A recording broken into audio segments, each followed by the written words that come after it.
everyone. Thanks for tuning in to this episode of Real Talk. Just a couple things to note before we get into today's show. If Real Talk has impacted you, we would love if you would take a minute and leave us a 5-star review wherever you get your podcasts. This is a huge help for us in promoting Real Talk to those who have never listened. And, as always, today's episode is brought to you by our official sponsor, Trivan, builders of custom trucks, trailers, and enclosure buildings tailored to your needs. Be sure to check them out at www.trivan.com. A huge thanks to them for making this conversation possible. Now on to today's episode.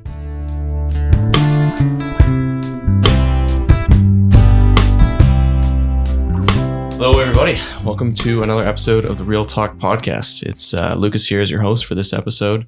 And I say it every time. I'm very excited for this episode, but I'm especially excited for this particular one.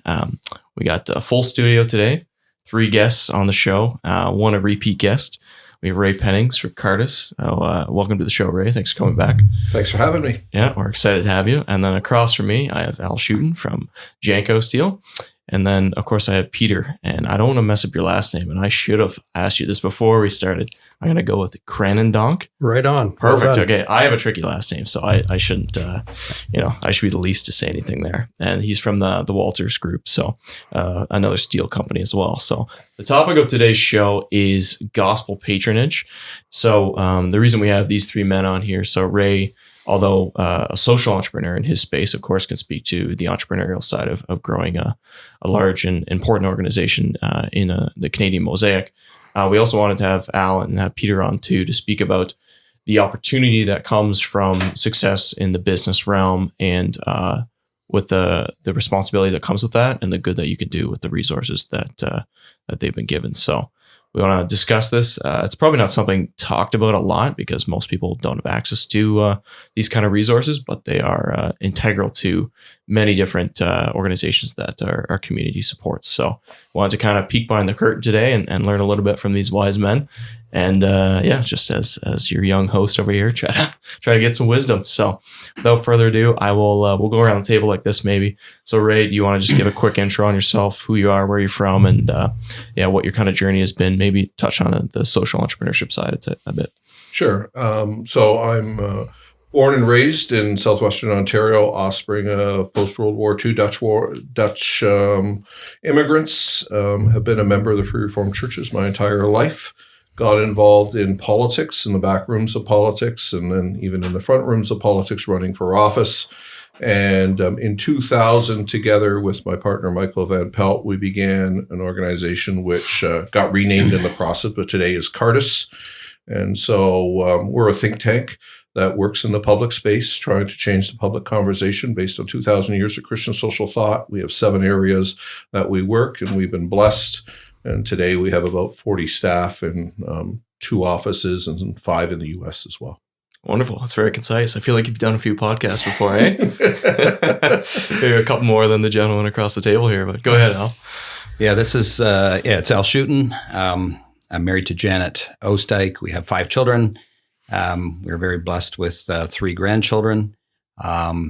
Janko Steel, we started in 1988. At that time, we're just buying and selling, distributor. At that time, it was if you could find the steel, you could sell it. But over time, we decided to put some brick and mortar to our workforce, and we are in 2024.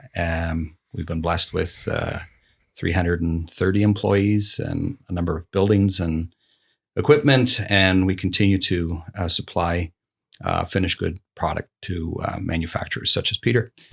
And so, we're glad to be here and glad to have this conversation. Wonderful. Peter? Thanks, Lucas.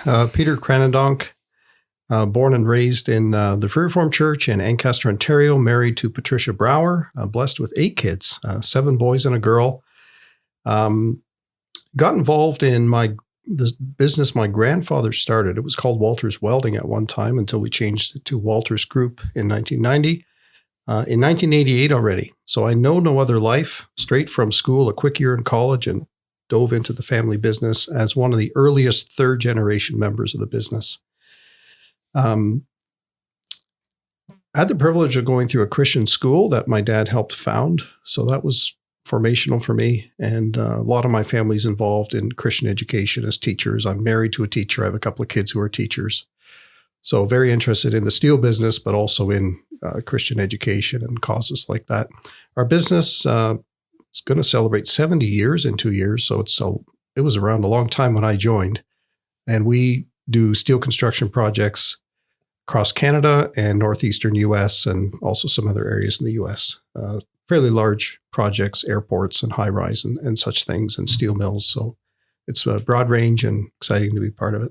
Wonderful. And did that start in Hamilton? Because I know I live out in a very small town called Cathcart, which is close to Princeton, right? Where you guys have a location. Yes, good question. It started on Wellington Street in Hamilton. Oh, okay, right on.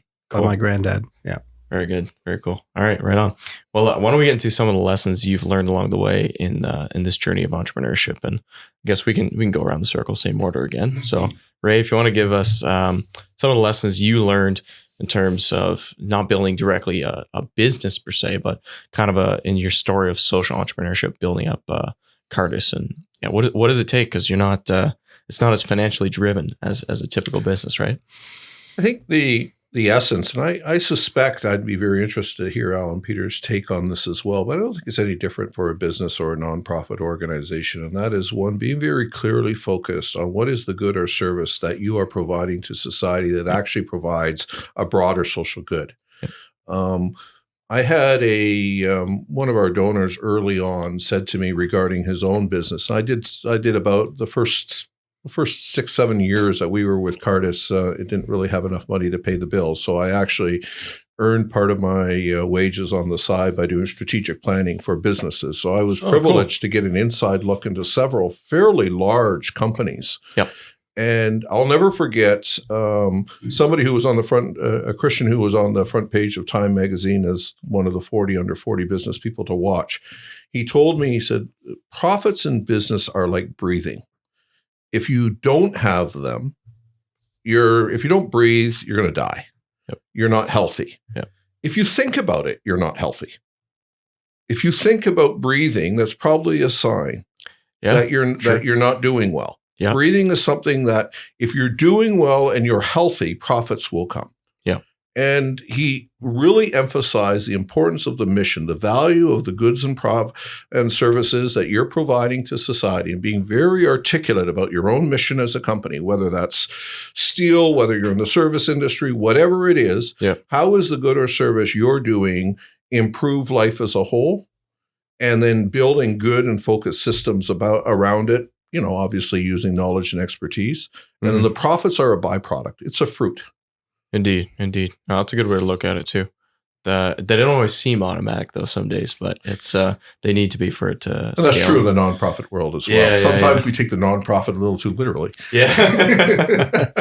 There you go. Well, maybe you want to build off that a little bit, Al, some lessons. Yeah, absolutely. I think there's a lot of what Ray is saying that we can piggyback on and add to. I think the premise of purpose in your work is critical. And I think in terms of building your culture within a company, that's something that I think I had to learn over time. Wasn't something that I was just very, very small, and it was buy, sell, and it was survival. And so that took a different journey. And then over time, as you put brick and mortar, you realize that, companies made up of people. Yeah. And if you recognize that people are an asset and they're not a liability and they're not an expense, but they're an investment, I think what ends up happening is you develop a culture where you create a three-legged stool. It's obvious you have to take care of your customers. It's obvious that you have to take care of your suppliers. People don't always see that necessarily in their workforce. There's times when people can be frustrated with each other.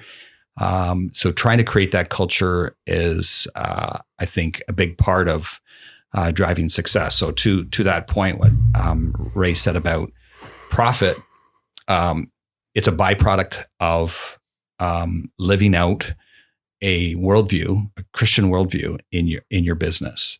And I think that takes time to get your head around. There's some great books. Tim Keller did a great book called Every Good Endeavor, which tries to lay out that purpose and gives you a lot of food for thought in terms of how you see the people that you work with. Yep. And so I think that would be something that I would highlight as very important, your people and how you. Was that a mindset shift like along the way, or like was there a particular moment? Because you spoke about the beginning, you're just trying to survive and grow it and whatever. And then you think, okay, let's get a little bit of brick and mortar involved. Let's kind of like expand this, right? But yeah, you probably developed it along the way. Or was there an aha moment for you at some point? I think I was on this receiving end of profit sharing when I was working for a company. So that was really a highlight in my life where it was $1,300. My mortgage was $200 a week. And after tax, I got 4 weeks paid from profit sharing. And I thought, if I ever start a company, that's going to be something that I want to do, because it meant so much to me. So there was that sense, and you kind of store that in the back of your mind. And then as you add people, you realize that they have thoughts and desires and goals and objectives that everybody has. And so that was something that I think allowed people to engage in the company and feel connected with it. And I think that was something that was very helpful to grow that culture. Right. Okay. And what about in your case there, Peter? So you're coming into an established family business. Was that, I would assume that culture was fairly established, right? It was there.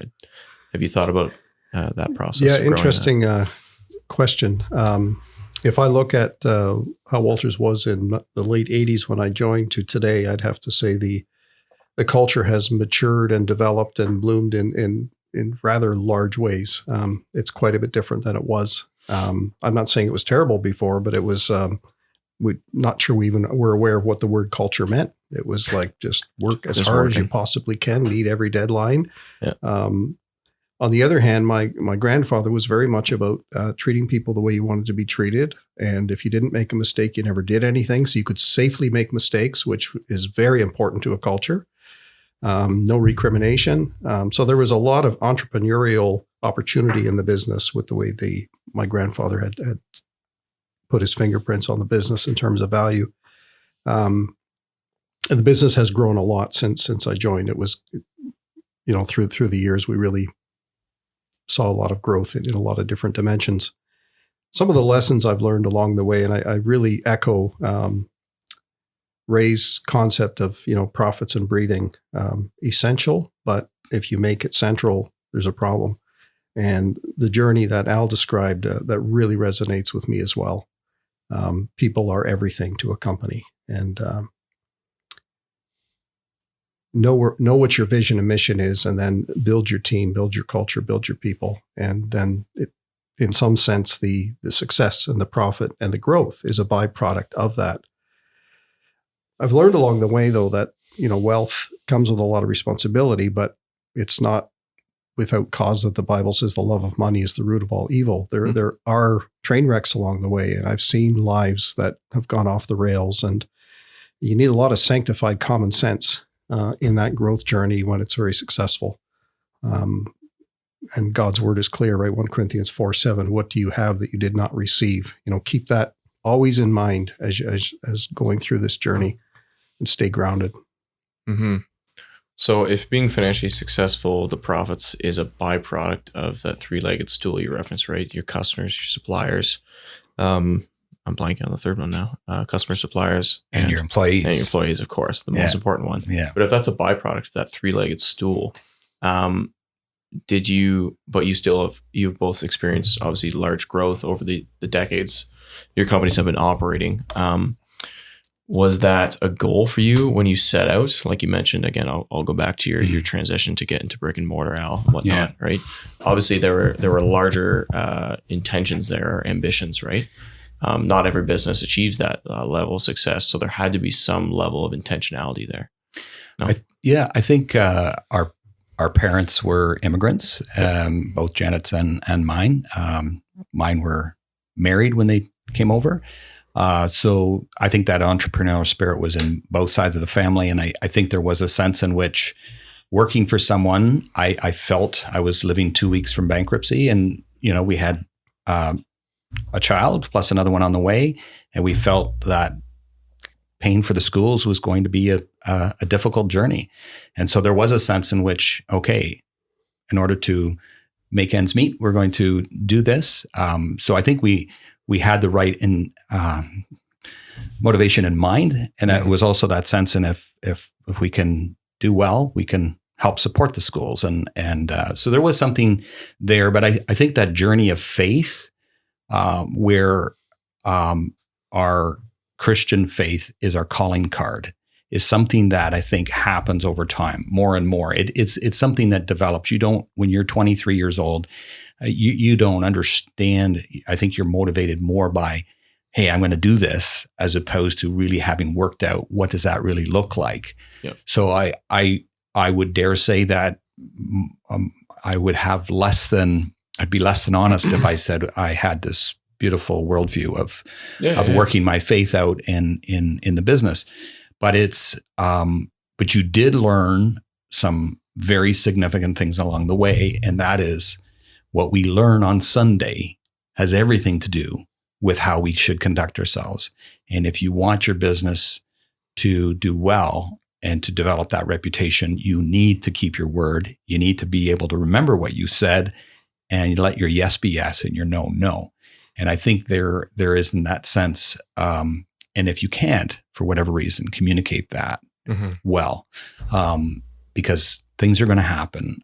Difficulties are going to come along the way. And just having those conversations actually builds trust with your employees, with your customers or your suppliers. So, I think. Go ahead, Ray. Can I just jump in and build on that for a moment? So I think biblically, just like the farmer plants the seed with the expectation of harvest, it's entirely legitimate and proper for a business person to say, do their homework, use sanctified common sense, but have an expectation of profit and growth. You're going to put out excess capital or X capital, you'll get absolutely, and you need to count the cost and all of those things. Yep. But let me just share one story that struck, and so we're about a decade in, and the Cardus Education Survey is by far the largest project we have. And it was, at that time, we're about a $2 million organization. This is a $1 million project. Ooh, swinging for the fences. So all of a sudden, this is at a scale we've never had before. Yep. I had a primary donor, had given $650,000 for the project. We enter into the project, and lo and behold, the research method that we had, we partnered with the University of Notre Dame, all A1 processes, hired, didn't skimp on that.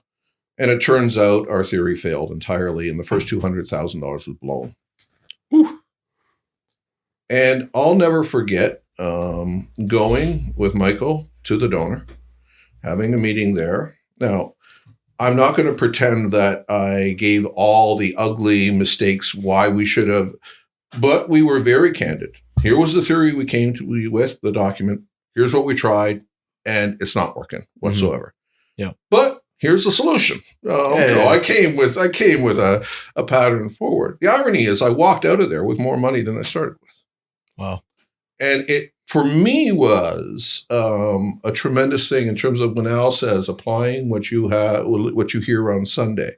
Don't bear false witness, be transparent, be accountable, own the mistakes that were made and the theory that was there in terms of research methods. And as I said, I could easily have blamed other people. I went and hired people supposedly smarter than myself in terms of doing this. I was relying on their counsel and expertise in terms of how to go about this. Yep. And we blew a couple $100,000. Yep. But, own it yourself, take accountability, but be transparent and look towards solutions. And for me, that was a very valuable lesson. And for Cardus, it was a lesson in terms of accountability. And, I think Peter mentioned about the fact of not making mistakes. If you don't make mistakes, business, entrepreneurship is about risk. Oh, yeah. And, there is, you can play it safe. I think the parable of the talents, the most risk-free strategy for dealing with the talents is to dig a hole and protect it, put it in the safety deposit box. Yep. That's not what business is about. No. It's about risk. Yeah. Cast your bread upon the waters, and after many days, it will come back to you. Well, I'm not sure that's a proper working out of Scripture. But it does. There is a sense in which that you do take calculated risks. That is part of what we do. Yeah, and there will be business failure, and that's not necessarily a shame. We're here with two very successful business people, but who knows, 5 years from now, what happens to their or any others? There are many very good business people who are not in a position presently of being able to talk about tremendous rewards, and that doesn't mean they've been any less faithful. There's mistakes in all of us, but let's not use the success on business as the metric necessarily of faithfulness. Correct. In a general pattern, I think just like the farmer, you plant your seed, you pray for God to bless it. And I think there's a general biblical expectation we can have of success, and we see that all around us. Yeah. But let's be very careful not to equate success with obedience. Yeah. No, I get that. That makes sense. Specifically on the success side of things, though, in terms of, you mentioned your people, obviously very important, crucial. Would you say that was like the number one part of your success in the growing of the business? You talked about the change from when you joined Walters to now, and where Janko has come from the 80s, right? I would say it's for sure your people, but you also have to have a venturing spirit and look for opportunity and be willing to climb way out of your comfort zone and take things on that, are out of your comfort zone. Yeah. Trying new geographies, new sectors, overlapping. I know my friend Al is got a big new mill coming on. And we've done some interesting things too along the way, where we've gone to Calgary and taken on a very large project at the time. That Business 101 would say maybe you shouldn't do that, but again, doing that and taking, as Al says, these calculated risks with the right people. Yeah. But if you have a wonderful team and you never exercise that team into new and tough challenges, you will limit yourself in terms of the potential to grow. So it's a venturing spirit, obedience, faithfulness, applying those scriptural values, and really looking after your team. And then the team will excitedly, embrace these new opportunities. Yeah. And we, if we haven't said it, maybe I haven't, but the indispensable blessing of the Lord upon our labors. So you pray and you work, and the outcome is often some of our best years where I was most pleased would have been like 2009, after like General Motors went bankrupt, Chrysler went bankrupt. It was just awful. Yep. And we finished the year, and we were more pleased with that year than the previous, when it was like knock it out of the park. Yeah. So sometimes it's not about, success should never be about how much profit you made. It is sometimes just the working out of the biblical principles, and you just go, wow, that's the Lord provided in a way that we would not have guessed. And once again, I'm put to shame at the end of the year, and you go, wow, we did well. Mm-hmm. So there is a sense in which, and then I'm going to go back to how we measure success. And okay, the three of us around this table, you could bring in another 30 people in, at 10 different times, and have the same conversation, because it's not about how much one gives. It's about where are they intentionally from the heart wanting to participate in giving. And we're talking specifically giving now financially. But I would also say that it's more than what you give with a checkbook, but it's the time, talent, and treasure. Because you could load up a charity with money, but if they don't have the people to, let's say, volunteer, you may have just ruined that charity, because they don't know what to do with the money, and they don't have the people to make it happen. So I just wanted to kind of throw that out there as maybe my friends around the table have something to say about that. But I think we have to be very measured in understanding what we're doing and when we give and why we give. Yeah. So if you're giving to a cause, are you thinking about, you give financially, of course, but then you're thinking about the people you would like to also call up to say, hey, you want to get involved with this? Or are you saying also you'll give of your time? Like, I can imagine there would be a tension there, right? Like the return on your time in a business setting is going to be much greater financially. And then you could just reason it out and be like, oh, I can give more, so I better stay there, or whatever, right? So there's probably pressure on your time that way. Does that factor into your decision when you're talking about giving? For sure it does. But like I said, we're stewards of resources, but also stewards of time and attention. But it's interesting how you brought that up, Al, because I thought the same. You maybe have the gift of being able to give, because it is a gift. Yep. Everything comes from God. But if that doesn't go with love, wisdom, service, and all of the other giftings that are available, you could start giving unwisely and without care, and that could cause more trouble than blessing. But we also have limited resources with time, right? So that is an area of pressure that we feel for sure. How do you spend an appropriate amount of time to steward the funds given? So then I think we look for organizations that have good governance, good values, that are diversified and have a long-term view, and then you entrust them, right? So you can leverage your gifting that way, and you've got a couple of key relationships with people in these organizations, and yeah, that makes sense. Do you think, maybe I should ask this in a different form, but the temptation you would probably see a lot when, and Ray, you would be able to speak to this probably best, maybe to start, is when you're soliciting donations to a given cause, that donors can sometimes think that comes with a string attached, right? So from your end of things, how do you deal with that when you feel like there may be strings attached to a donation? And then maybe from your gentleman's side of things, how do you fight that temptation to have strings attached to any giving you have? So go ahead, Ray. A couple things on this. So first of all, and it varies the size and maturity of the organization. Very early on, when Cardus was just getting going, there were a few donors who trusted Michael and myself, invested heavily, and were a huge percentage of our giving. But as we grew in maturity, we developed, I think about the time we hit $2.5 million, that we would not take any donation larger than 10%. Of our budget. So that's number one, just to protect ourselves, partially because we are in the research and public advocacy business, and we needed to be able, with integrity, to go to say, we're not being bought. This is the honest. So that was, part branding, but also part just the protection against temptation along the way.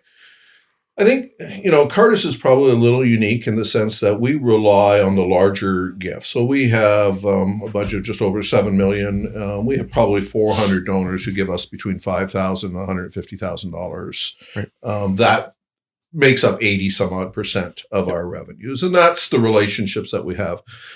I would highlight, from the requesting side, and, Peter and Al can speak from the giving side. I invest in the relationship with the key decision maker there. Early on, if you're a brand new donor, let's just say, Lucas, somebody introduced you and I was going to come to you. As early as I could in our first meeting, I would say something to the effect of, okay, Lucas, we know the Lord has blessed you and you have some means in philanthropy, and I work for a charity. So we understand in terms of that. Let's just put that on the table. Sure. Here's my commitment to you. I'm not going to ask you for money. What I'm going to ask you is to give me the time to explain my passion and our mission. And more importantly, I want you to share what is the vision that drives your philanthropy. Okay. And when I understand the overlap between what you want to give that God has gifted you in and our mission, where I see that overlap, I'm going to highlight that for you. And it'll take care of itself. And so I spend my time, whenever I'm meeting with donors, I spend relatively little time talking about Cardus. I spend more time trying to understand their world, come alongside them along the way. And now I'm a little different in terms of the nature of our charity's public policy, and their businesses are affected by public policy. Sure. So chances are sometimes there's a quid pro quo. I know people and they know people. And so there's some of that conversation that goes on, but more of the conversation is just trying to understand their vision. Ironically, in the Cardus world, most of our leaders are not only successful business people, they're also active in church leadership, organizational leadership, boards of nonprofits. So I would say, of the time I spend with donors, it's not so much talking about the transaction. Yeah. It's talking about our common vision in terms of what obedience to the Lord's command in our present culture and context is and where the opportunities are. Yep. And it usually takes care of itself. Yeah, you just make it obvious. Where do the values overlap and align, and then how can we help from there? Exactly. Cool. Yeah, no, that's if I think of giving and where do you develop that philosophy? I mean, the scriptures, there's 31,000 verses in the Bible, and about 2,000 of them speak about money, possessions, giving, how you spend it, how you don't fall in love with it. So that's a pretty significant amount of verses. So to suggest that this conversation is somehow not spiritual would be a poor statement to make. In saying that, I think in God's economy, he has a way of bringing us down to earth in a hurry. So sometimes when you talk about 5,000 to 150,000 and you want to ring the bell, I'm not suggesting you're doing that by any means, but God says, see that woman over there? She put 2 pennies in. She's done more than you. And I think that's the kind of grounding I think that's necessary, because what God gives us in the communion of saints is varying gifts and talents. And there are people that pray more because they have more time to do so. Then there's those that can give with a check. And there are those who volunteer, who are forever serving. Yep. And again, to the point of where we sometimes struggle is the management of time. So it's an understanding of what God has given us. And then as we read that we're supposed to look out for the interests of others, then as you develop that, your whole premise in work is to serve. That's what we're doing. And it's interesting the different cultures that exist. I just filled out, I just signed off this morning on an application to a U.S. foundation. And what was striking was how many board members do you have, how many have given, and what's the total of your board's giving? Well, the irony is the Cardus board isn't really driven by, we have a whole bunch of people who work for nonprofits and are not in a position to give significantly at all, but provide some real value add given our mission in terms of our board. So our board is not really donor defined. There's some donors on it, but it was just interesting just to see, especially in the American Foundation context, where, you come on the board and you've got to give a minimum of X dollars and all the rest. And that's not at all how we view it. I chaired a Christian school board for a number of years, and we would have these American speakers come up, and they would hit you in the face with, if your board members aren't donating a certain percentage of your budget, they shouldn't be on your board. It was a very foreign concept to me because we didn't tie those two. It's a really interesting question you ask about strings attached, because the principle of reciprocation is in our DNA. Okay. I do something for me, quid. Yeah, tit for tat. Quo. Yeah. So in business, we recognize that as well. We're serving others. We cash it. I need a favor from you.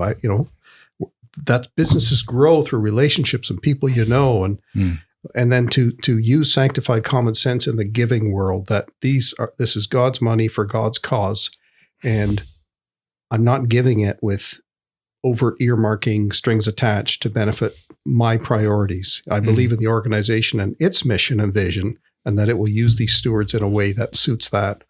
So we have to sometimes, be aware of that temptation. Like you said, it is a temptation. And that principle is woven very deep into us. And we need to know when to resist that and to give things without any strings. Yeah. Can I drill down on that sanctified common sense? I think you mentioned that a number of times now. Mm-hmm. Is there more depth to that phrase? Is that something you've thought about a lot?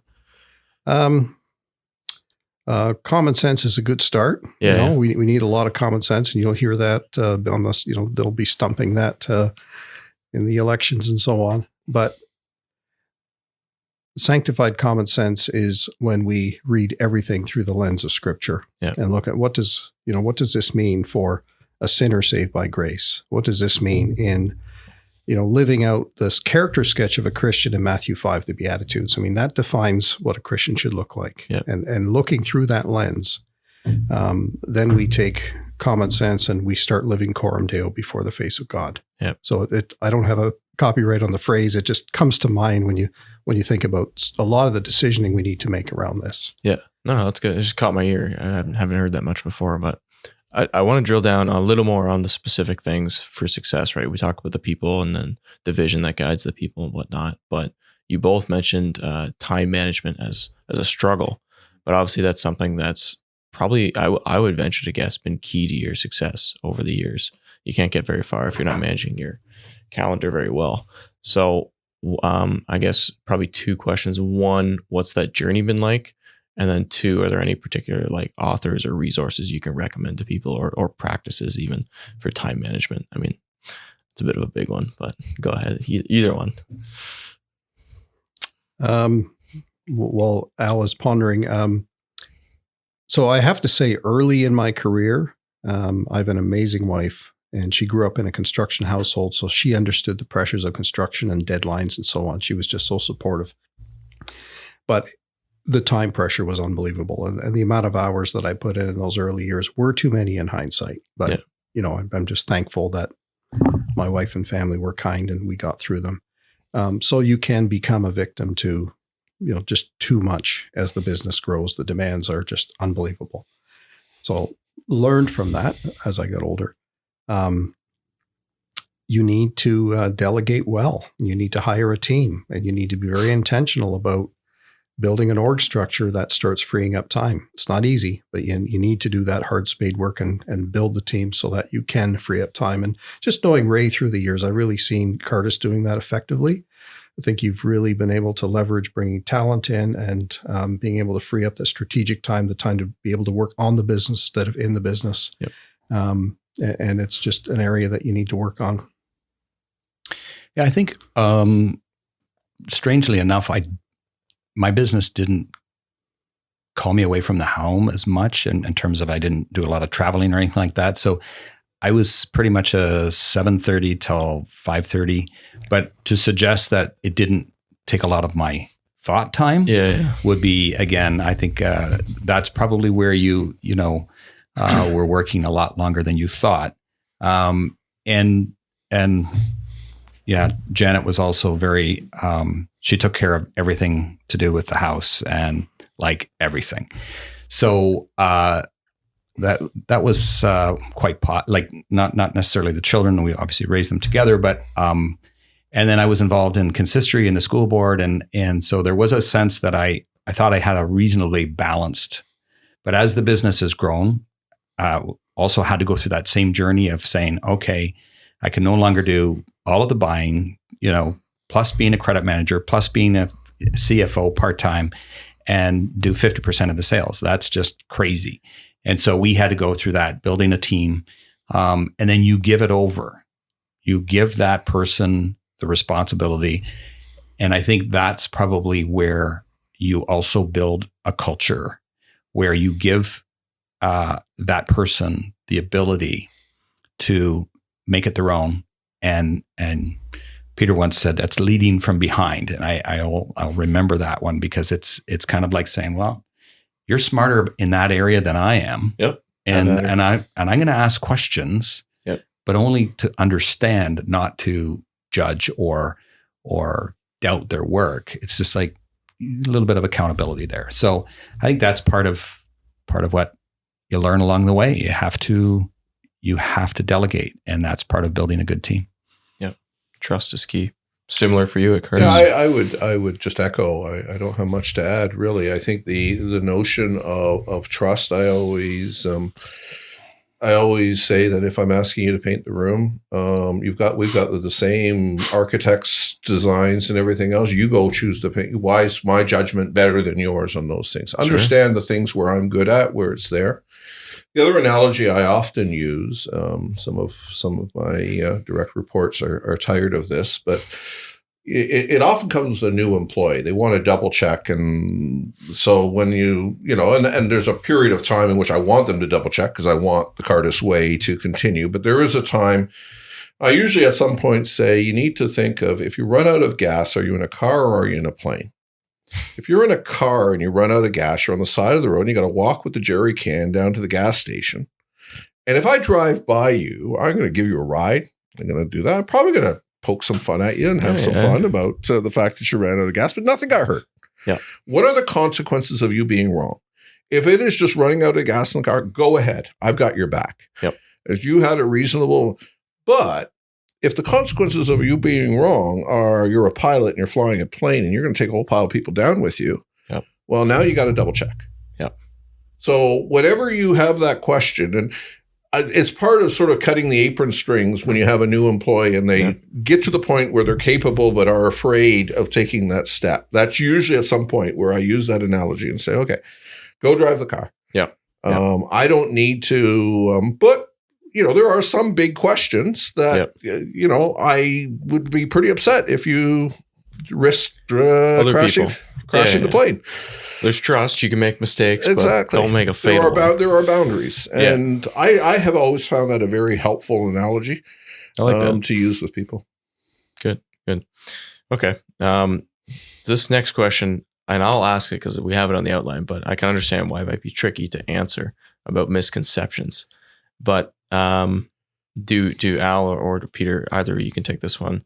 Do you feel as if there are misconceptions from others, let's say employees, fellow church members, whatever, of what it's like to be in your shoes? And in your shoes would be at the helm of an organization where decisions you make have a lot of weight and a lot of impact. I don't know how you want to tackle that one. When the question was put there, I thought that would be challenging to answer. But I'll go to you. Al. I think you want to go first. So it's interesting. You might be able to answer that better than us because usually people don't come over and complain directly to your face. These are things that get talked about at the water cooler or whatever. And it's interesting. I had this morning. I was looking through. The scriptures in Ecclesiastes 7 says, "Do not take to heart all the things that people say, lest you hear your servant cursing you. Your heart knows that many times you yourself have cursed others." It's just a small reminder that you cannot control what everybody else says. And of course, in our Reformed worldview, we don't talk about what we give. You're not to let the left hand know what the right hand's doing. Don't blow the trumpet. So you quietly go about. We usually will say, well, we support Cardus, but we don't talk about what that was. And sometimes you give privately, sometimes you give through your company. But the reality is, when people want to judge, that's likely their problem, not yours. Yeah. Secondly, it's not our place to try to track that down and see what people are saying. So recognizing that people are people, and you're going to get a little bit of that. I think our biggest thing is, what does God think and say about what we're doing? And I think that's probably what helps you have the perspective that you can, carry on. I don't know if I answered the question, but I think so. Yeah. Go ahead, Peter. Yeah, I think that's really good. We can only, the levers we pull are the ones we're responsible for before God, and we can't be responsible. You also have to learn to have short toes and not to get triggered too easily. I'm thankful in my church family. I really don't feel a burden of misconception or, what's he doing now? What's he not doing now? Really thankful for warm fellowship and relationships. Go to the men's Bible study and we're all around the table and just, there's a good sense there.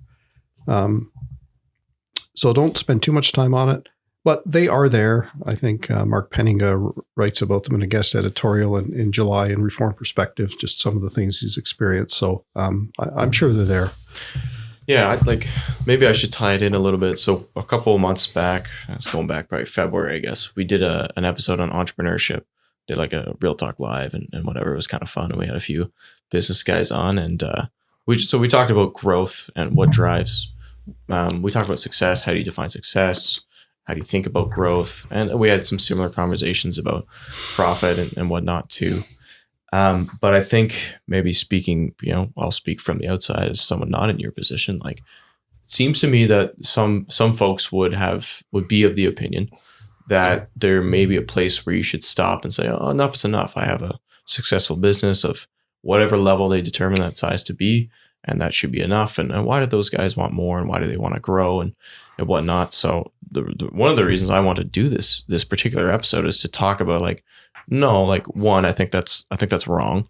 Two, I think you can glorify God a lot in the growth of your business and using your talents effectively as you talked about. And three, I think it's necessary for those funds to be raised by certain people, whoever has the talents in our community, to in order to support organizations like a Cardus or like any other charity or nonprofit, right? I can just a couple of thoughts on that. So number one, a business is a living organism in part. So there is no such thing as being static. Say, okay, we're going to stop at exactly this. Agreed. Because you're either growing or you're shrinking, but it's alive. So to some extent, the thing of, I can understand the concern of, they're so driven, and it's, there's a balance in terms of how that growth takes place. But to say an arbitrary thing, a business should stop at a certain size, I think misunderstands the very nature of business. Let me make two, having seen this on the outline you gave us in advance, two thoughts came to mind. This is a podcast. I presume your listenership is the entire spectrum, but podcasts probably skewer a bit to the younger demographic as opposed to the older. I don't know, but whatever the case, it struck me as I was just thinking about the question. I do a lot of polling. I partner with Angus Reid, and we do a lot of the polling on religion and values in Canada, and I co-direct that project with him. Whenever we put questions out there in terms of the frame of words, your worldview determines your frame. Yeah. What is interesting is, let's just take two words, profit and power. If you are over a certain, if you're in the upper age demographics, there's no hard line. This is a trend. Yeah. But those are positive words. Ah, okay. Okay. It was seen positively. Today, among the younger demographic, those are negative words. So when we use either of those words in a polling question, we have to be conscious of whether or not a word is received positively or negatively, because that flips the answer. It's when you're asking a question, it's like, when did you stop beating your wife? Well, you're going to get certain answers, right? Hey, everybody. Lucas jumping in here with a quick clarification of Ray's point. His example about the senator who was asked, when did you stop beating your wife, is one that is often used in media training in political circles. It's a gotcha question and one you have to step around. It's just to clarify that. Now, back to the show. So we have to, power and profits are two words that we have to be very conscious of, because they have demographic differences in how they're understood. I would challenge from a Christian perspective, I think they're both positive words. I think, the parable of the talents I already mentioned. I think growth. I think they are natural. So I think profits is normative. It's a good thing. Now, the love of money, and there's all sorts of abuse and power, what always strikes me, and I know for a lot of Christian business people, this is a burden. When you go to Malachi, depriving the worker of his wages is right there with hanging out with prostitutes and adultery in terms of the sins that are there. Those are particular challenges for business people. Sure. In terms of, and then you get into what's a just wage and all of that. But the point is, there are particular obligations, but profits are a good thing biblically. The other thing, which perhaps is even more pronounced in our time, is power. So, Peter and Al are the CEOs. They make decisions. Our political leaders, they make decisions that impact others. And there's always going to be some conversation about that. Power in our culture, especially with sort of the new woke culture in which we don't believe in equality. You're either an oppressor or oppressed, and the oppressors have all the power and institutions need to warp to come use power on behalf of the. There's an entire worldview underneath all of that. But if I go back to Genesis 1, in the beginning, God said, let there be light, and there was light. You want to talk about power? That's power. That's ultimate power. That's ultimate power. Yeah. And there is a sense in which, Genesis 1:26 to 28, in terms of, the cultural mandate, having dominion, having power. Even had Adam and Eve never fell, we wouldn't have just stayed in a garden.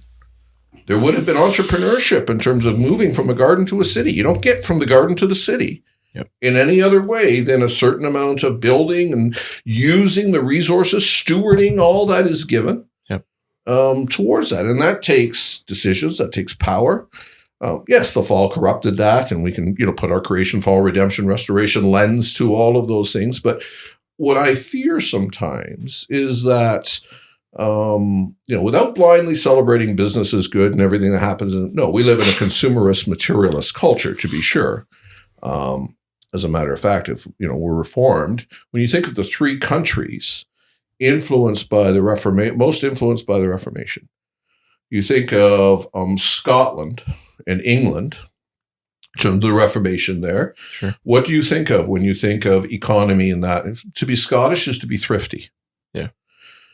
Think of the Netherlands to be, when you think in terms of economics, it's hardworking. It's being driven. Yeah. When you think of America, Protestant work ethic. I would think of consumerism, actually. Today, maybe. Yeah. Okay. I would think it's as much attached to consumerism and materialism. Yeah. That has flown from it. So you see three countries that are driven very much by the same theology of work and vocation, but it gets expressed in very different manners. And if you absolutize any of them, that's a problem. Okay. Yeah, I think the through Christ, I think we have learned also not so much power as a Christian businessman, but servant leadership. Yeah. And I think that principle, it works because ultimately as you serve, like the three-legged stool, you serve the Lord through how you look out for your employees, how you serve your customers, that becomes, again, what people get used to. Yeah. And it's not perfect. And it's not without its, your daily shortcomings, but that's your intention. Yeah. And that's what you try to work out in your day-to-day life. So when I start looking at size of the company on a quiet day, when my wife and she goes, I want to hang some pictures, and we go on a Saturday together, and all of a sudden you look around and it's quiet. I'm just kind of like, wow, how did this happen? Yeah. And I say that sincerely. It's like, this has gotten way bigger than I ever imagined. Yeah. And I can tell you that it wasn't the desire for success. It may have been a little bit of the fear of failure. And when I say that, it's part of that is a defensive mechanism. If you have so many employees that are counting on a job and like to work for Janko Steel, you do your utmost to ensure that happens. Now, we realize that all things come from the Lord. So, we can have days or years of famine and years of feasting, but you bear that. That's when it gets lonely. And that's when you sometimes feel that sense of angst, but it's, again, God's providence is such that you can rest in that, but it doesn't change the fact that you're feeling that pressure, and it has nothing to do with the desire for success or building an empire. Nothing to do with that. Yeah. So at least I can speak, I think probably around this table, I think it's just a sense in which it's a fair question, but I would rather have that conversation over a coffee or a beer than to hear it, be bandied about, as it were, based on a person's perception, which has nothing to do with reality. Okay, right. Did you want to weigh in? I had a question off of what Ray said earlier, because I thought it was an interesting insight in terms of the age gap and the different perceptions there too, right?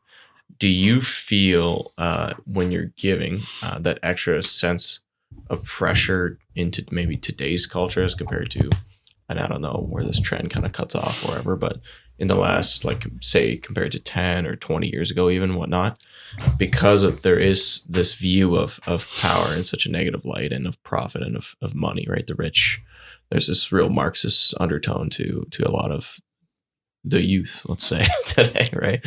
So, in the age of what some call crony capitalism or whatnot, using your funds well, stewarding your funds well. We talked about the 2 P's, profit and power, but there's kind of a third one, which is pressure. Do you feel that when it comes time to give and disperse some of those funds? I would echo, Al's reminder that we give quietly, we give humbly, we are not There's no trumpets, no blazoning. Yeah. And it's, in that sense, it's not out there to be criticized or to be seen as, a power move. It's more just personally as a responsibility. You're like, Peter, I've been given these funds. Like, how am I going to? Yeah. Right. Can I jump in on that? Yeah. I deal with about 400 donors of significance along the way. And I can say, I obviously don't know what goes on in their minds and all the rest, but I can say that right across the board, they all have been very blessed to be able to write the sorts of checks. Nobody's writing their largest check to Cardus. So they're writing a check to Cardus. They're writing to their church and to Christian education and care for the poor, larger checks than they are to Cardus. So I understand that in most cases, we're 4th, 5th, 6th in there. And a lot of them talk to me about trying to weigh different things in terms of the needs of the kingdom along the way. And I can say that there is more consciousness, the entrepreneurial mind that had a rigor and a discipline about making money is also applied to the giving of money. Yeah. And it's a weight and it's a burden for them to steward what the Lord has given them. And that's that's not uniform. And, there's obviously a spectrum along the way, but I would say that I grew up in a a family that did not know wealth at all and struggled along the way. And I hang around with a lot of people who are very blessed. And I am humbled by how many of them deal with the wealth that the Lord has given them. Yeah. Is it a family decision? Maybe if I return kind of back to that question, like, do you talk about a lot of these things with your wife? My wife is a wonderful accountability partner. And even in, one of the other questions is, how do you decide what to give and what to spend for yourself and so on. So it's really wonderful when you're aligned on those things. Every situation is going to be very unique, and some it's, where it's a lot more collaborative and so on. In looking back over a couple of decades, my wife was 100% supportive all along the way. We kind of knew these are the main causes that we support. Yeah. The decisioning year by year and so on. I lead that, but it's done with knowledge and full support. By my wife, but it's primarily the two of us. For sure. Yeah, definitely. Similar to that, I'm the one that generally writes out the checks, but I include her in every part of it so that it is an Alan Janet decision.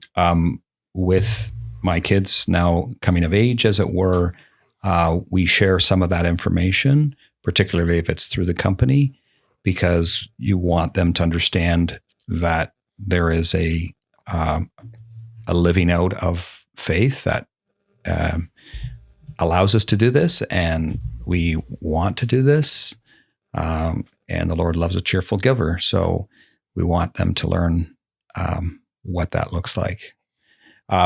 We grew up at a time where, that was not done. I remember my dad writing checks and he kept a hand over and you had no idea. You knew he did, and we were encouraged to give. I remember when you had your first job was a paper route and you had to give to the church and the school and whatever. And so we were certainly taught that, but there was very little openness in terms of dollars. Yeah. That was, but I do think that if you can include your wife or your children as they get older, I think it's helpful. Yeah. I find a lot of multi-family businesses, multi-generational. You'll see the establishment of trusts and that where the children are being brought into the decision-making. And the way it's often explained to me is a desire to also, especially if they're going to be involved in the business, to see that legacy continue. Of course. Yeah. That makes sense. It's carrying on the culture as well. Yeah. We had down here to chat about some of the challenges and temptations. We kind of hit a few of them maybe, but maybe tied into family too.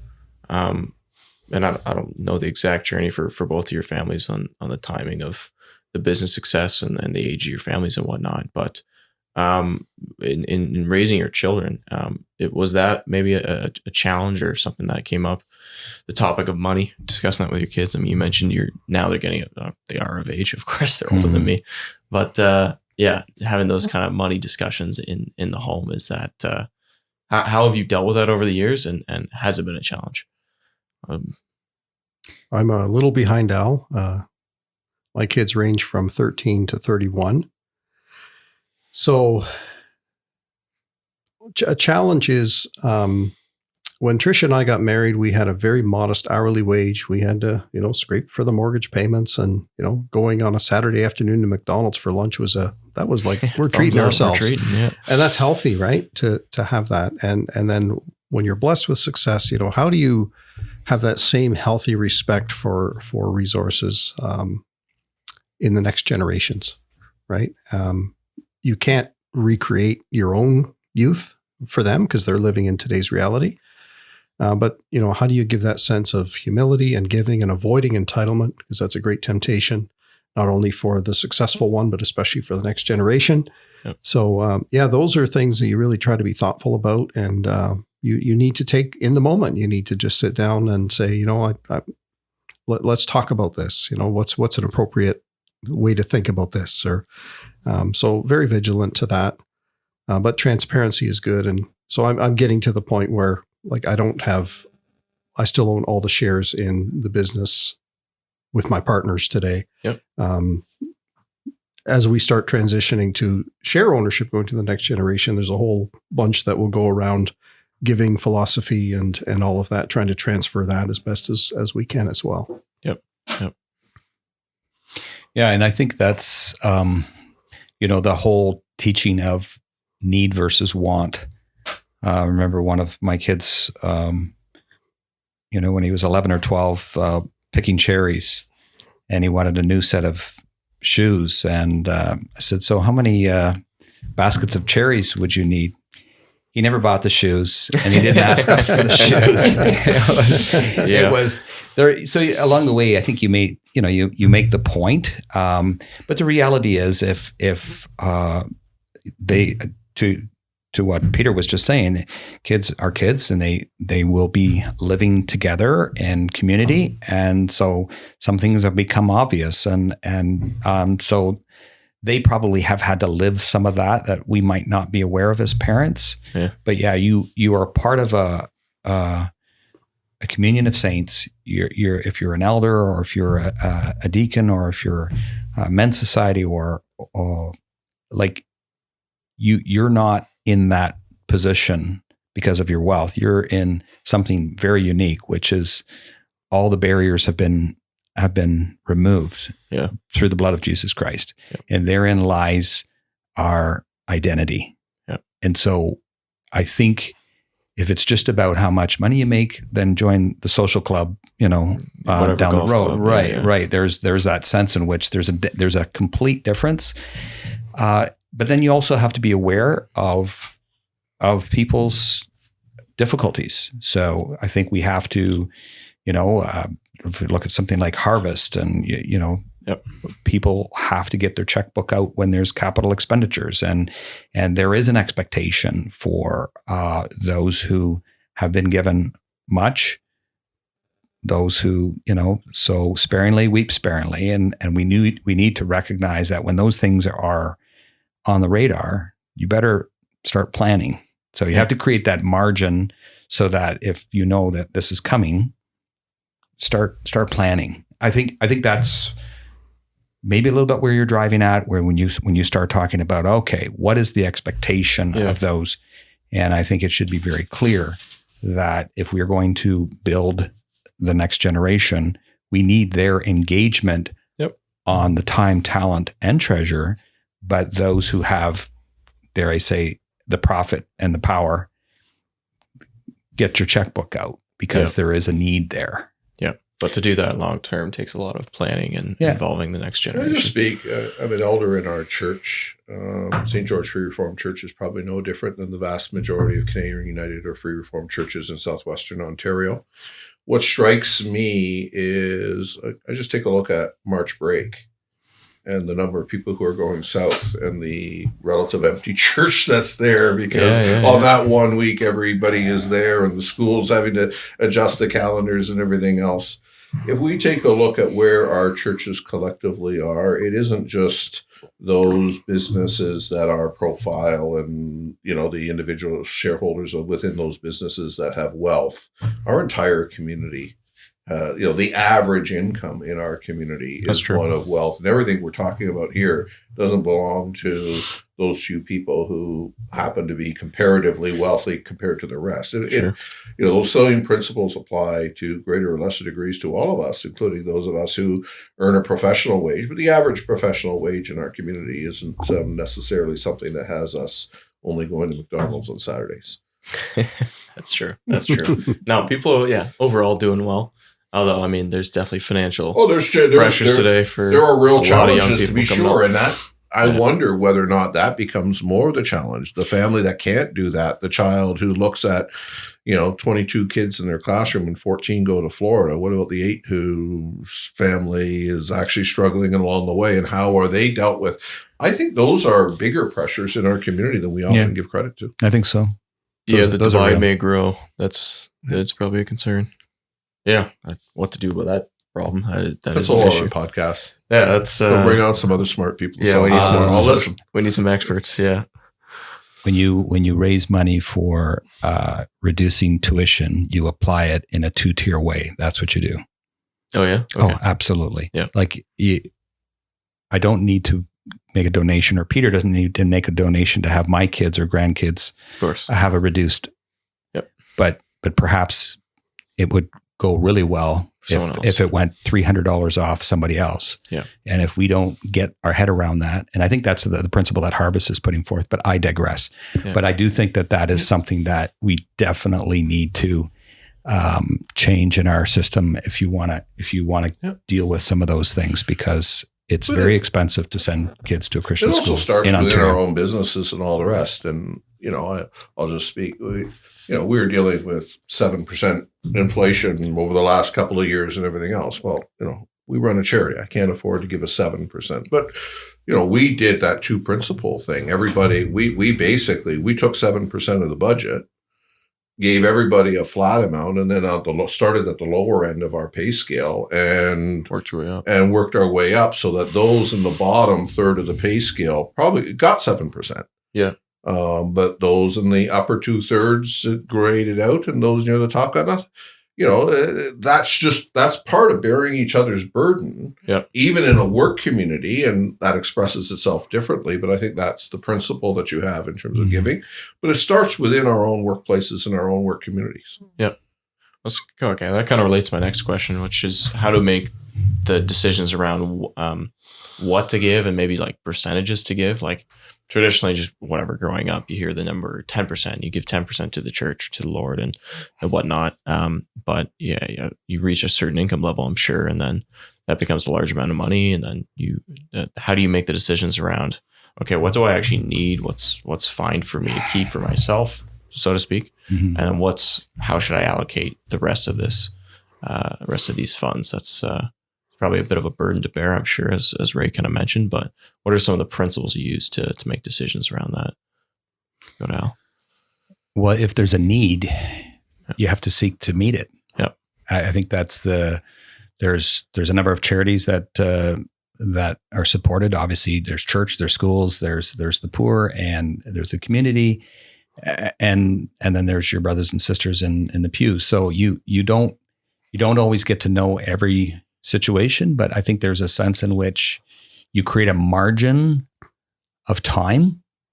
We talked about time, but there's also a margin where you set aside a certain amount of money that is available for trying to meet those needs, right? And I think there's a sense in which percentages per se are not the be all and end all. I think it's just, are you looking out for the poor? And again, if you look through scriptures and see what, he who gives to the poor lends to the Lord, that's not a bad, pretty good dividend, eternal dividend here that you can work to. Yeah. So, I think that's where the judge, where we have to judge. If in fact it does not belong to us, and we are stewards of that which God has already given to us, then it's incumbent upon us to read that and try to understand what to do with it. Yep. Do you think more accountability is needed in that area? And if so, how would one even go about doing that? Because it's like, is that from your church leadership, like in a home visit type of situation? Like, does that ever get brought up? And maybe I shouldn't ask that because that's too sensitive, but it just kind of comes to mind. I think we're both elders. We both go on home visits. I would have a hard time, asking them to bring their T4 down and counseling them. The Mormons do that. The Mormons actually do that. I don't doubt that there are some who do. I don't think God would require us to do that. Yeah. But it's a good question. I'm an elder as well. I can say I've been in one consistory in which I want to be delicate in terms of just generically describe, but there was a brother who was relatively successful in his business, and his name was brought forward by the elders, and then the deacons spoke up with the knowledge, and there was something, and it was interesting because as an elder, his name was there. I had no reason to not, to raise an objection against this brother, but I had my own questions about his business practices and what appeared from the outside a love of money. And it turns out the deacons raised an objection without the exact basis of which I did not know, and that person's name was not put on the list as, sort of looking at in terms of the fruit. So there is an element of that. That's an exception. Yeah. I would think. I think ordinarily it's not there. I would even turn it around a little bit in terms of, in the church and also in the broader culture, there's some things about, the tax privileges the rich have and some of the different ways in that. I also, different donors use different strategies along the way, and that's between them and their accountants as to how they do it. But there are some sophisticated strategies in which a lot of giving can be done instead of paying tax. And, I would argue that's actually good stewardship because I think those dollars are being spent more wisely in terms of, and it's entirely legitimate. It's not avoiding tax. When the government gives you an RRSP so that you save for retirement, they're incentivized. They're saying saving for retirement is a good thing. Yeah. When the government gives us tax opportunities to provide for the works of the kingdom of the Lord, the government is actually saying that's a good thing. Yep. So let's utilize it. Yeah. In terms of decisioning around how much to give, it's an evolving thing for us too. I speak for myself. I probably speak for others. But as the business grows and resources there's more of them available, we often find that the causes that we're supporting, because I do believe in fidelity and loyalty, not jumping at every new shiny object in terms of help. Like be faithful to those causes that they're growing as well. Yeah. And it's a partnership where you're growing and there's means and you can help them grow. And then keeping an eye out for the need that comes. God opens doors providentially. He shows you there's a need. And then, are you ready to try to fill that need when it's there? I would just say, also being loyal to the causes that you have supported. Yeah. And I think pressure we feel is we're in volatile businesses, geopolitical risk, tariffs. There's all kinds of things that could happen that could suddenly change our outlook. But we not only have all those employees we care about and their families, we also have causes that through time, you want to keep supporting. Yeah. And that is pressure and puts us on our knees, to pray for continued opportunity to help. Yeah. Yeah. Yeah. There's no clear right or wrong. There's certainly a mix of, a lot of gray in there I could see. Do you find maybe just kind of teeing off that a little bit? You mentioned if you don't care about giving or scriptural principles, you can just go join the local golf club or whatever, right? But having a church community, does that help keep you grounded? Like I'm sure in your business dealings, you meet plenty of other successful folks, and sometimes you mentioned, I think earlier, Peter, that wealth can, obviously destroy people over time, and the power can do that as well. So is having a faithful church community that you're an active part of been important for you over the years? From that side of things. Yeah, very, very much so. I think that's, and being involved in the school board or as an elder, then you realize, you get to see how other people are living and how, the challenges that they face, and you come home and you're more aware of that. And it so along the way, that's part of your sanctification too, right? That you have children, and that's part of your sanctification. And yeah.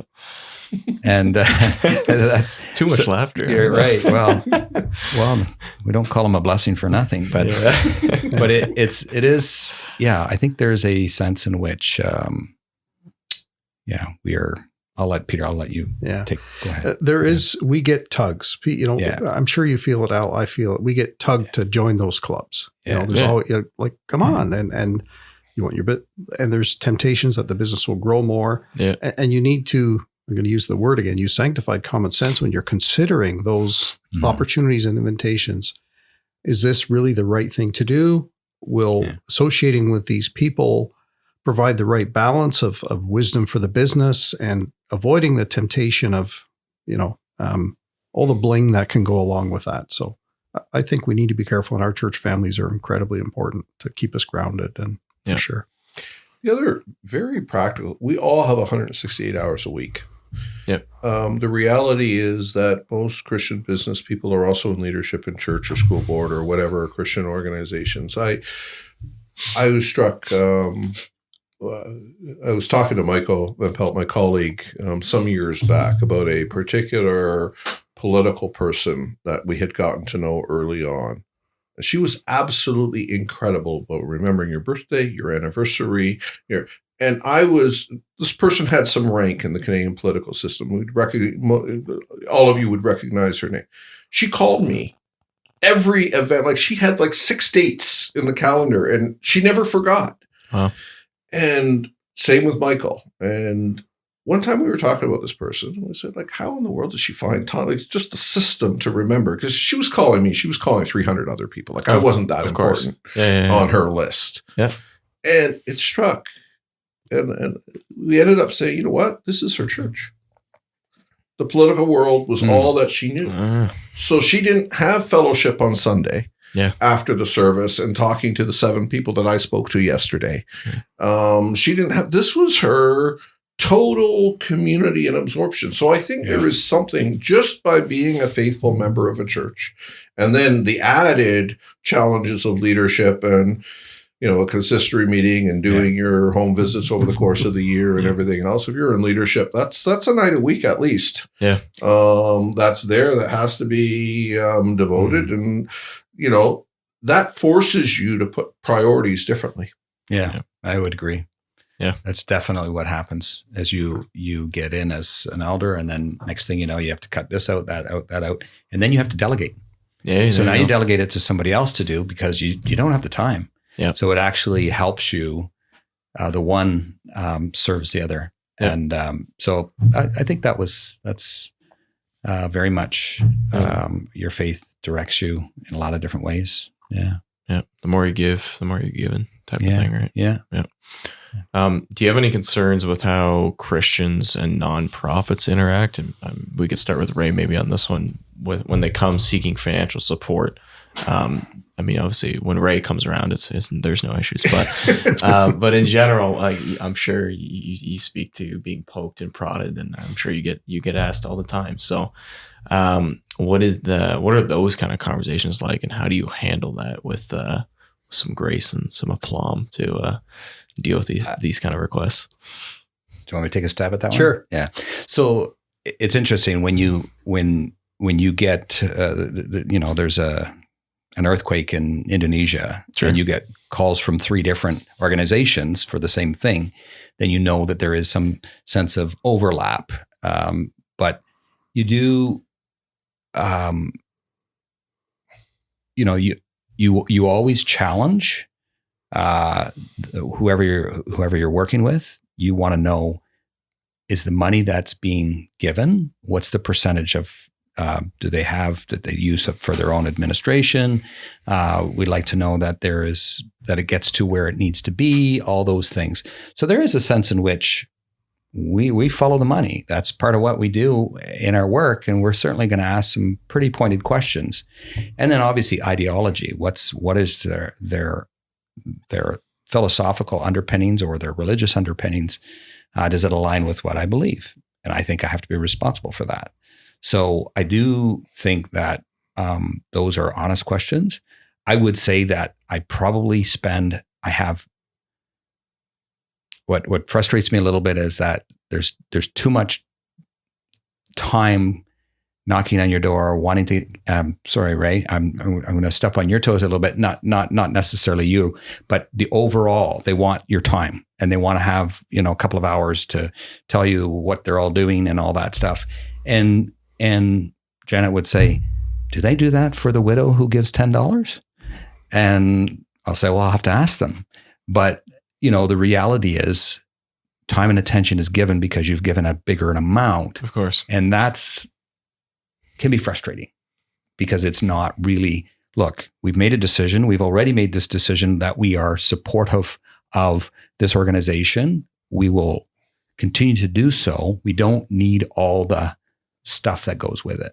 Just send out the update and read it and go from there. Yeah. Even that. Yeah. Send the update. Yeah. Read it on a Saturday morning, my coffee. Yeah. But okay, that's just a little. Because time is the resource. Correct. Yeah. That's exactly right. You found the same challenge? Yeah, I think Al said it well. Yeah. Generally, I'd have to say that the causes we support, that I've enjoyed the relationships, but there is, I will also sometimes just say no or not now, or just, it's part of time management, right? Sure. But generally I'm thankful for, because it's not an easy job either. And it's a rare gift to be able to also raise funds and to do that in a wise and thoughtful and convictional way. I admire those who can do that well. It's something we need. For sure. Okay, we had a question on here about generational wealth and the transfer of that wealth, right? I think Mark in his outline there had kind of mentioned that a well-known Christian business owner had announced that he was, instead of giving it to his descendants, he would give it all away for kingdom causes and whatnot, all of his wealth. So it's kind of a unique situation, I guess. You'd be first generation in your business and third generation in yours. So maybe your answers would be different on this, but how do you think about, when you come to the end of your time here on earth, like that, transitioning that wealth on, do you intend to disperse it widely across many other areas of the world, or most of it to your kids to carry on the legacy? I don't need a specific answer because maybe there's some legal concerns around that, but general principles in terms of distributing that wealth. To the well-known Christian business owner, I don't know this particular business owner, but I would say if his descendants, if he doesn't see, he knows what good looks like, he's successful. If he doesn't see the aptitude, the desire, the will in his descendants to carry the legacy forward, I would say he's probably making a good decision. Interesting. Okay. So don't immediately condemn it. However, has he done what he could along the way to set it up for potential succession to the next generation? Yeah. In my situation, I'm now bridging between third and fourth generation. Yeah. And very committed to the best of my ability, with God's blessing, to be able to steward the legacy forward to fourth generation. Yeah. Not Not easy, but that's what I'm hoping to be able to do. Yeah. So that there is a continued, business that hopefully is a blessing. But again, it's very individual, and you need to be wise about transferring. And if the team and the family doesn't have the aptitude for it, then you better make another decision. Yeah, it would probably represent the most difficult decision any entrepreneur that has started and it's gotten to be a certain size that they have to navigate. Yeah. Because there is a complexity also for taxation and the implications of. So there's a whole industry around that, Yep. and there's a tremendous amount of wealth that has to be, as you say, stewarded, and so there is. It's not a simple matter. I would dare say that that question you raised would cause me to ask. If I knew this person, I'd ask 7 or 8 other questions, right, to qualify before I even dared to make an opinion about it. I'm not looking for a judgment on it. Just what right, do you think about it? Right. No, and I think ultimately along the way, I think Peter once shared with me his grandfather saying, "I'd rather give the money when my hand is warm than when it's cold." And so that whole idea of giving along the way is really the key for any business, is that systematically giving. So true. And I think that is where, and then the Lord continues. We can't outgive the Lord, that's for sure. Yeah. And it's simply those surprises along the way are just, I think there's joy in giving. If I can, let me just share a very tangible example. Sure. I won't mention the name, but almost all of your listeners would recognize the name. It was, I believe, August of 2007. So we're relatively early. It was a significant investor in Cardus in the early days. He called out of the blue. I was living in Calgary at the time. He lived in Ontario. He called out of the blue and said, "I want to have lunch with you next time we're in town." And I will confess, I was rather nervous about that lunch. And he basically said, "Listen, I have figured out what I'm giving to my kids. That's all taken care of, and there's a lot left over. And I want to give away the last dollar of the day before I die. And I'm struggling. I have invested heavily in Christian education. I have invested heavily in relief of the poor. Yep. And I've had invested heavily in missions. But what I'm struggling with is how in 50 years, I'm used to measuring return on investment over the long term. What are the comparative kingdom benefits of, we're talking, there was $50 million plus that had to be distributed. If we're going to distribute that amount of money in 50 years, where is the most strategic way for the kingdom?" That is the start of the Cardus Education Survey. Wow. Because it was an attempt to measure long-term return on investment for Christian education. And it started with that lunch from that donor to say, how do you, over the course of the life, it's great to say Christian schools are doing all of that. What difference does it make in the lives of graduates of Christian schools 20, 30 years hence? Yeah. Can we measure that? Yeah. And that's where that project started. So cool. It's interesting to have followed that whole process. And he died during COVID. And from what I understand, and he had a foundation. And from what I understand, that foundation is wound up now. Wow. There you go. Very cool. Okay. Well, we spoke a lot about time management, so I want to be conscious of that. I think we've covered most of it. The one that obviously we want to kind of end on maybe is the advice side of things, but we'll go around the table, do a bit of a round table to kind of end it off with some final thoughts in that advice segment, maybe. Unless there's anything other burning that you want to get to, in which case cut me off and let me know. But the final question we kind of have here is, if you could give advice to a young Christian man or even a young Christian woman, whatever, who wants to be a successful business person, what kind of frank advice would you give to them being in that position? Peter, if you're ready, we'll go to you. Started early in the conversation, focus on your mission, on people, product, service, kindness, integrity, culture. Focus on these things, not about, success as an end in itself. Do your homework, get advice from a Christian business mentor. Ask a couple of business people who know you, if you're onto something or not. Just go to them and say, "You know me well enough. I want to do this. Does it make sense?" Yep. And if you're married, make sure your wife is in lockstep with this decision to start out. I would be all encouragement. We need more entrepreneurial Christians using the talents that they have to start and grow businesses. So I would be very encouraging to them, but you need to look both ways before you cross the road. So just do it wisely. Choose your business partners very carefully if you're going to start a business with partners.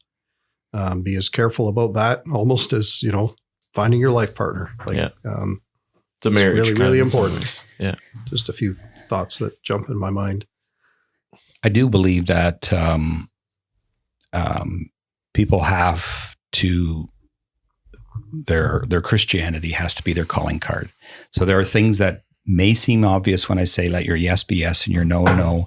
When you say you're going to do something, do it, follow up and follow through. And if you don't, that has its own outcomes. I would also say for young people, a lot of people start landscape businesses, construction companies, whatever. Wonderful. I think it's been a very, very, and I often use the text when I have a conversation. Do you see a man skillful in his work? He will stand before kings. He will not stand before obscure men, as an encouragement to start and get going. I'd also tell them or ask them and say, don't do cash deals. Don't let that be your calling card. There is too much of that goes on in our circles. And somehow it's justified in our thinking. And I don't believe that we do ourselves, our Christian community, a service by and our Lord ultimately. So I think along the way, those are things that we need to talk about and be very transparent about. How do we encourage that? And why is that critical? And I think that's part of what the mentorship, when you sit down and have that, and I've had the opportunity to have some of those conversations, and I, it's some of it we can tell you what we've learned from experience, our own problems or my own mistakes along the way.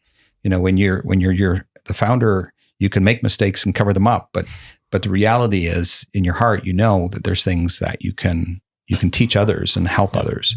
So I think that's probably those are some of the things I would say. By all means, talk to people and get advice and learn from others. I'm not sure the vocation of an entrepreneur is that different in terms of the foundational questions than it is for any other vocation. And I highlight there's a vocational, a calling element to it. It strikes me there are 4 questions that we all need to ask. 1, what are your skills and aptitudes and all the rest? There is a certain, whatever it is, business just doesn't happen automatically. Nope. There is a set of skills, a set of learning, a discipline about it, and you need to have certain aptitudes that some people do and some people don't. And that's, I don't have any aptitude to be a mechanic, trust me. So understanding your aptitudes. I think the second, though, it's not just skills and ability, it's also disposition. And several, don't have long toes, ability to take risks and be able to sleep at night. Yep. Not everybody can do that. And there's nothing wrong with that. But if you're going to be in a business and it's going to be successful, if every risk is one that causes you total anxiety and that, you're probably not called to be a businessman. Yep. Or woman. Let's not gender this, because I think I've seen a lot of very successful business women that we don't spend enough time paying attention to. Thirdly, so you have skills and ability, you got disposition. I ultimately think passion is important. Yeah. You need to love what you do. It's hard. And when you love if you think of it as work and a duty, it's going to become a burden. When it's something you love to do, then you don't think of it that way. I would do what I did without getting paid. Yeah. I happen to get a paycheck. Yeah. Nice. Nice of him to do that. No donation this year. There you go. I just lost that one, I guess. But no, that there is a sense of passion. That you have, and whatever that is.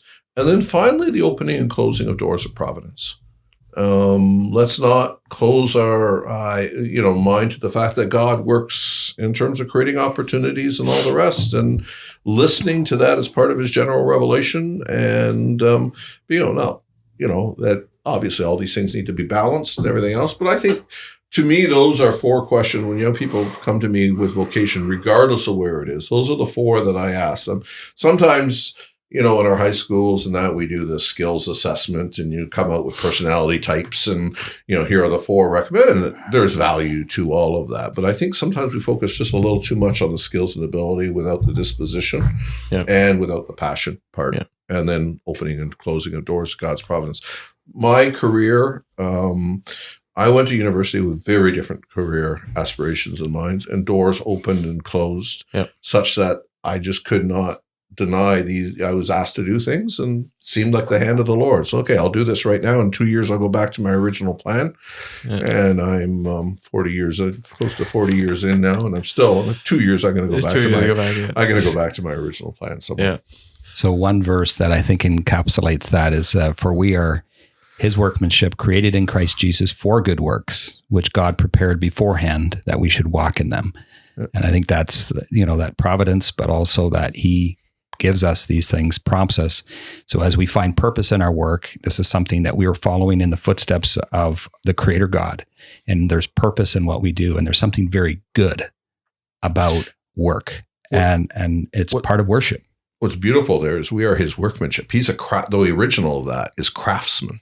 Okay. Like he's just not a woodworker. He's a craftsman. Right. And he does, when God does work, he does it with beauty. And, we see that even in the Garden of Eden, right? He made the garden, and the trees of the garden were good to look at and good for food. Yeah.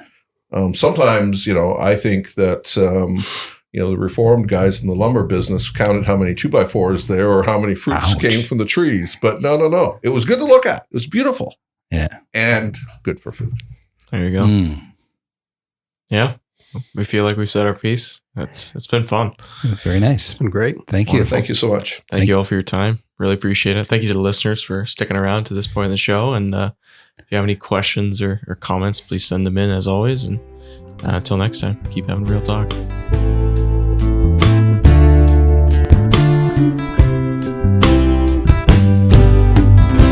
Thanks for tuning in to this episode of Real Talk.